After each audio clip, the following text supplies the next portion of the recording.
Welcome to LC Screen Talk. My name is Larry, and this is my review of Hobbs and Shaw. So I got this nice little bandana here, as well as this little shirt at tonight's screening for Hobbs and Shaw, which is the first actual spin-off from the Fast and Furious franchise, which follows, you guessed it, Hobbs and Shaw as they're forced to work together to find Shaw's sister and attempts to extract a deadly virus before it infects all of mankind. Now, I was personally pretty excited for Hobbs and Shaw. I like the Fast and Furious franchise a lot. Yes, I'm that guy. I love cars. I like big action when it's done well. And these films always have a nice core family message and value to them that I really enjoy. However, I wasn't as thrilled with the trailers as many others seem to be. I thought they were real cheesy. And meh, I don't know, they just didn't really do it for me, honestly. But I was still excited. I love The Rock. I thought The Rock and Jason Statham both had great chemistry together. Jason Statham had far and away the best sequence in The Fate of the Furious. So when these two are allowed to do action mixed with comedy, it usually works pretty well. And ultimately, this movie was alright. There were certainly things I enjoyed, aspects I thought were really done well, but overall, meh. So let's go ahead and kick off with the positives. Well, first of all, my biggest positive is we stuck with that core family message. Now, this time it wasn't necessarily about the group being a family or the Fast and Furious family. This one was about actual families. And I'm really glad that they brought those aspects in to ground the movie in something more humble, more realistic, and give it some heart. And it worked really well for me. The third act, particularly, we get a new setting that I loved. I was so happy we went to this setting.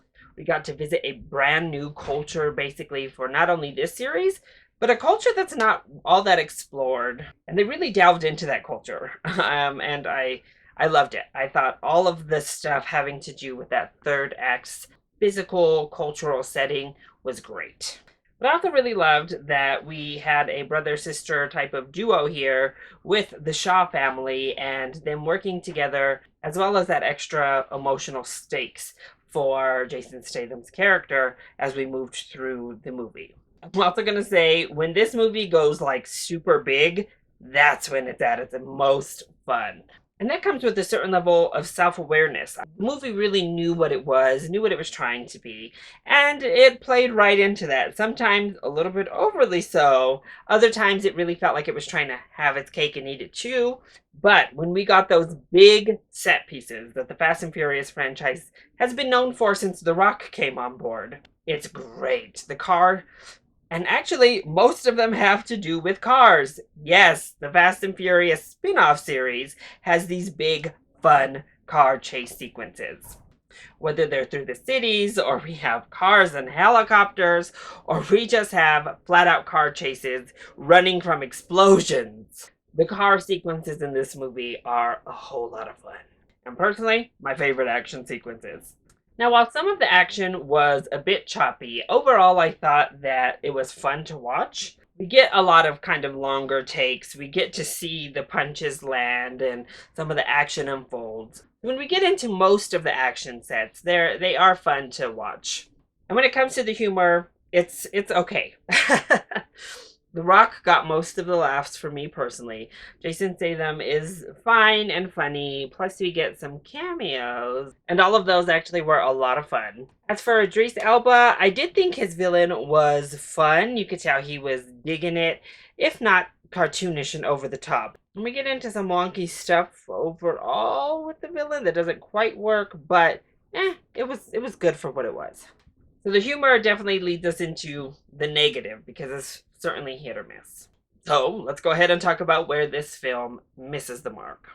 I also thought it was very flat and bland. Every now and then we got a cool looking shot, or the action or the big spectacle pieces looked good, but the lighting was just so flat. The editing was really cheesy and really added to the cheese factor.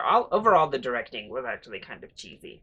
And then the inconsistencies in filmmaking, even amongst just sets in one shot to the next. We don't keep a continuity level. And I thought, oh, that's a little bit too sloppy for me. Not to mention, we get into slow mo movements in these action scenes that are just so ridiculous and so over the top that I was like, what in the world? Why did we think this was really a good idea? And while some of the over the top stuff is fun or funny, it gets real ludicrous. Like, really, really outrageously ludicrous.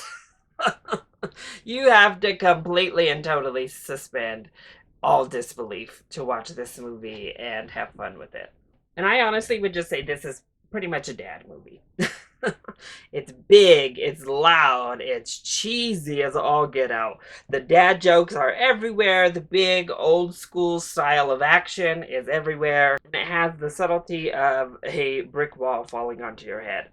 The bickering is nonstop between our two leads. It grew tiresome real quick for me personally and led to me really feeling that runtime. This is definitely about like half an hour too long. We have an ending to the movie. There's an entirely new act after the natural feeling end to the film. So you feel that runtime. There's only so much that like big action set pieces and dad corny jokes can do to keep these things moving along when they're quite well past their expiration.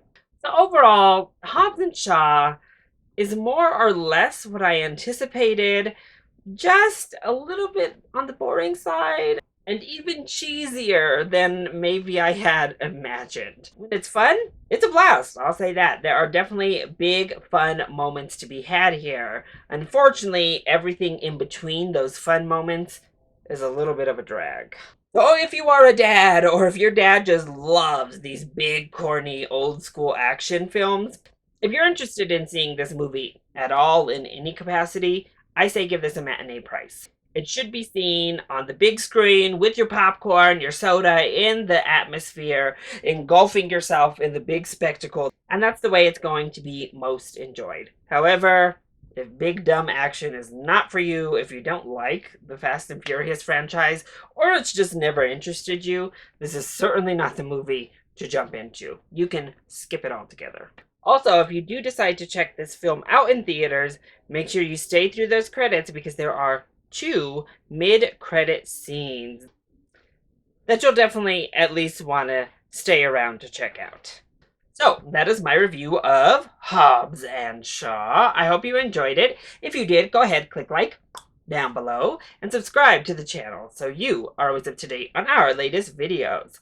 Also, join in on the discussion. Are you excited to see Hobbs and Shaw? And what is your favorite of the Fast and Furious films? Let me know either in the comment section down below or hit me up on Twitter.